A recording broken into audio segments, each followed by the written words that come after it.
Hello student, स्वागत है आप सभी का एक नई वीडियो में। और आज की इस वीडियो में हम बात करेंगे polytechnic third semester civil engineering branch के सिलेबस के बारे में, अर्थात सब्जेक्ट के बारे में कि थर्ड सेमेस्टर में आपको कौन कौन से सब्जेक्ट पढ़ने हैं, कितने सब्जेक्ट पढ़ने हैं, किसके थ्योरी के पेपर होते हैं, किसके केवल प्रैक्टिकल होते हैं और सबसे ज़्यादा टफ सब्जेक्ट कौन सा होता है। और देखिए, सिविल इंजीनियरिंग ब्रांच के अंतर्गत भी कई ट्रेड आते हैं, जैसे एक ट्रेड आता है सिविल इंजीनियरिंग EPC यानी कि इन्वायरमेंटल पोल्यूशन एंड कंट्रोल करके आता है। तो सभी के लिए थर्ड सेमेस्टर में कॉमन सब्जेक्ट है वही आपको पढ़ने हैं, ठीक है। तो सबसे पहले यहाँ पे आपको सब्जेक्ट दिख रहा होगा। और बुक PDF की बात करें तो मैं कोशिश करूँगा जितना भी बुक प्रोवाइड हो जाता है PDF तो मैं आपको टेलीग्राम पे सेंड कर दूंगा। टेलीग्राम पे सभी बच्चे बने रहेंगे, ठीक है। यहाँ पे दिख रहा होगा आपको थर्ड सेमेस्टर सिविल इंजीनियरिंग। अगर सब्जेक्ट की बात करें तो टोटल आपको 6 सब्जेक्ट दिख रहे होंगे। पहला दिख रहा होगा हाइड्रोलिक्स एंड हाइड्रोलिक्स मशीन, दूसरा दिख रहा होगा कंक्रीट टेक्नोलॉजी और तीसरा दिख रहा होगा इन्वायरमेंटल स्टडीज। यहाँ पे देखिए एक स्टार का सिंबल दिख रहा होगा। तो स्टार का सिंबल का मतलब होता है कि इन्वायरमेंटल स्टडीज और भी ब्रांचों में, जैसे इलेक्ट्रिकल इंजीनियरिंग हो गया, थर्ड सेमेस्टर मैकेनिकल हो गया, उसमें भी ये पढ़ना होता है, ठीक है। थर्ड में या फिर फोर्थ में, उसमें मतलब कि ये कॉमन सब्जेक्ट हो गया। यहाँ पे स्टार बनने का मतलब यही होता है। चौथा हो गया आपका स्ट्रक्चरल मैकेनिक्स हो गया, और पांचवा हो गया बिल्डिंग कंस्ट्रक्शन हो गया, और छठा हो गया बिल्डिंग ड्राइंग। तो देखिए, सिविल की बात करें तो ड्राइंग तो सब सेमेस्टर में आपको देखने को मिलेगा, इसलिए कि ड्राइंग के बेस पे ये सारी एक तरीके से करिए सारी चीज़ें होती है। तो ड्राइंग तो आपको सब सेमेस्टर में देखने को मिलेगा और ड्राइंग आपका अच्छे से आना चाहिए, ठीक है। अब इसके मार्क्स के बारे में बात कर लेते हैं, कितने कितने मार्क्स होते हैं। देखिए, एक आता है आपका इंटरनल असेसमेंट और एक आता है आपका एक्सटर्नल असेसमेंट।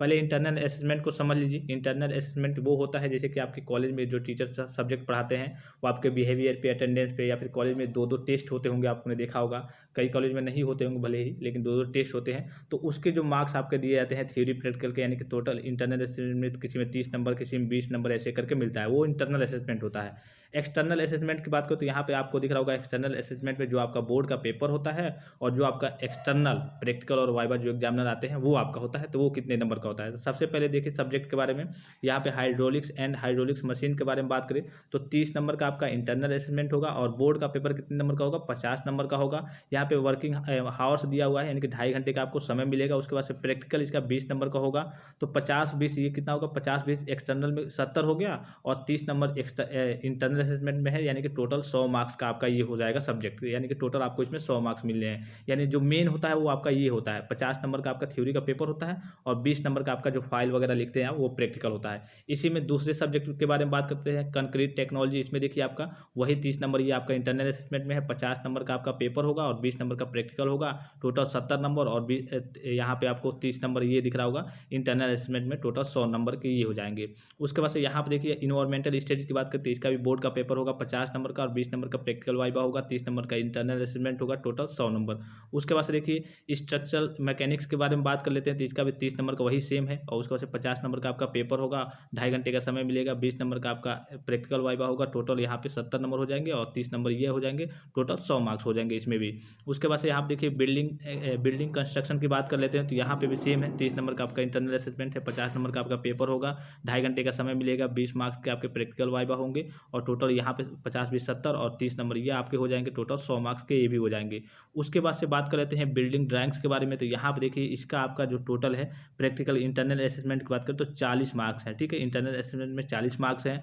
उसके बाद जो आपका इसका पेपर होगा वो 50 मार्क्स का ना होकर के 60 मार्क्स का इसका पेपर होगा, और 60 मार्क्स इसमें आपके कोई प्रैक्टिकल, देखिए यहाँ पे इसमें कोई प्रैक्टिकल आपके नहीं है, केवल 60 मार्क्स के आपके पेपर होंगे और 40 मार्क्स आपका इंटरनल असेसमेंट मिलेगा। तो इंटरनल असेसमेंट काफ़ी ज़्यादा मायने रखता है। एक तरीके से नॉर्मली भाषा में कहें तो सेशनल वगैरह और भी सारी चीज़ें दी जाती हैं, तो वो काफ़ी मायने रखता है आपके परसेंटेज इंक्रीज करने पे, ठीक है। अगर आपको सेशनल ज़्यादा मिलते हैं तो उसी हिसाब से आपके परसेंटेज भी इंक्रीज होते हैं। तो ये आपका 60 नंबर और 40 नंबर टोटल ये आपका 100 मार्क्स का हो जाएगा। और टोटल सब्जेक्ट की बात करें तो यहाँ पे देखिए 6 सब्जेक्ट, जो 6 सब्जेक्ट है 50-50-50-50-50 और 60, 6 सब्जेक्ट का आपका पेपर देना होगा, बोर्ड का पेपर देना होगा। 2.5 घंटे समय मिलेंगे। और इसमें बात करें तो इसमें आपको 3 घंटे का समय मिलेगा। अगर टोटल मार्क्स की बात करें तो यहाँ पे आपको दिख रहा होगा 630 मार्क्स के टोटल आपके पेपर होंगे, यानी कि टोटल 630 मार्क्स का जो थ्योरी कह लीजिए, इंटरनल असेसमेंट कर लीजिए और एक्सटर्नल असेसमेंट कर लीजिए, सभी को मिलाकर के 630 मार्क्स का आपका होगा। और 630 मार्क्स में आप कितना पाते हैं वो आपके ऊपर डिपेंड करता है, ठीक है। तो ये सारी चीज़ें थी थर्ड सेमेस्टर में जो आपको सब्जेक्ट पढ़ना है। और सबसे ज़्यादा देखिए कॉमन के बारे में मैंने बता दिया कि यहाँ पे स्टार दिखेगा आपको,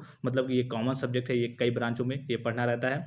अगर सबसे ज़्यादा टफ सब्जेक्ट की बात करें तो देखिए टफ सब्जेक्ट तो कोई नहीं होता है। जैसे कि मान करें कोई बच्चा थ्योरी में अच्छा होता है थ्योरी उसको रटने में आसान लगती है, कोई बच्चा ऐसा होता है जिसको न्यूमेरिकल वाले सब्जेक्ट अच्छे लगते हैं। तो टफ सब्जेक्ट तो कोई नहीं कहा जा सकता, लेकिन आप बिल्डिंग ड्राइंग्स जैसे हो गया ड्राइंग वाले सब्जेक्ट में, इसलिए कि उसमें प्रैक्टिस की जरूरत होती है, तो ड्राइंग्स वाली चीज़ें देखते रहेंगे। इन्वायरमेंटल स्टडीज़ का है तो आपके पर्यावरण से वो सारी चीज़ें मिलती जुलती है, तो इसमें ज़्यादा कुछ आपको दिक्कत नहीं होने वाली है। ठीक है, बिल्डिंग कंस्ट्रक्शन की बात करें और जो आपका स्ट्रक्चर मैकेनिक्स की बात करें तो इसमें थोड़ा सा आपको ध्यान देना होगा। कंक्रीट टेक्नोलॉजी में भी काफ़ी सारी इसमें फार्मूले भी आपको देखने को मिलेगी। हाइड्रोलिक्स एंड हाइड्रोलिक्स मशीन के बारे में बात करें तो जैसे कि आपने देखा होगा, जो जेसीबी वगैरह आप देखते होंगे, जो हाइड्रोलिक्स प्रेशर के द्वारा, हाइड्रोलिक्स चीज़ों के द्वारा वो सारे कार्य किए जाते हैं, एनर्जी उसको कन्वर्ट करके वो सारे वर्क उससे लिए जाते हैं। तो इन्हीं सारी चीज़ों के बारे में आपको उसमें पढ़ना होता है। तो आसान सा होता है, क्योंकि पढ़ेंगे आप तो सब आसान होता है, लेकिन अगर आप नहीं पढ़ेंगे, इधर उधर से सोचेंगे कि एक दो इंपॉर्टेंट क्वेश्चन देख लें, तो आपके लिए तो हर एक सब्जेक्ट टफ लगेगा। तो टफ कोई नहीं है, एक तरीके से बात करें तो अगर आप नहीं पढ़ेंगे तो सभी सब्जेक्ट आपके लिए टफ है। तो आप ज़्यादा से ज़्यादा फोकस करेंगे और अपनी स्टडी फोकस कीजिए। आप नेक्स्ट सेमेस्टर की पढ़ाई भी स्टार्ट कर दीजिए। और भी कोई जानकारी चाहिए तो आप कमेंट करके पूछ सकते हैं। आपको थर्ड सेमेस्टर में 6 सब्जेक्ट पढ़ने हैं और 6 का आपका एक तरीके से कह लीजिए कि आपका बोर्ड का पेपर होगा, जो कि 50-50 मार्क्स के, और एक जो आपका बिल्डिंग ड्राइंग्स होगा वो आपका 60 मार्क्स का होगा और 3 घंटे का इसमें आपको समय मिलेगा।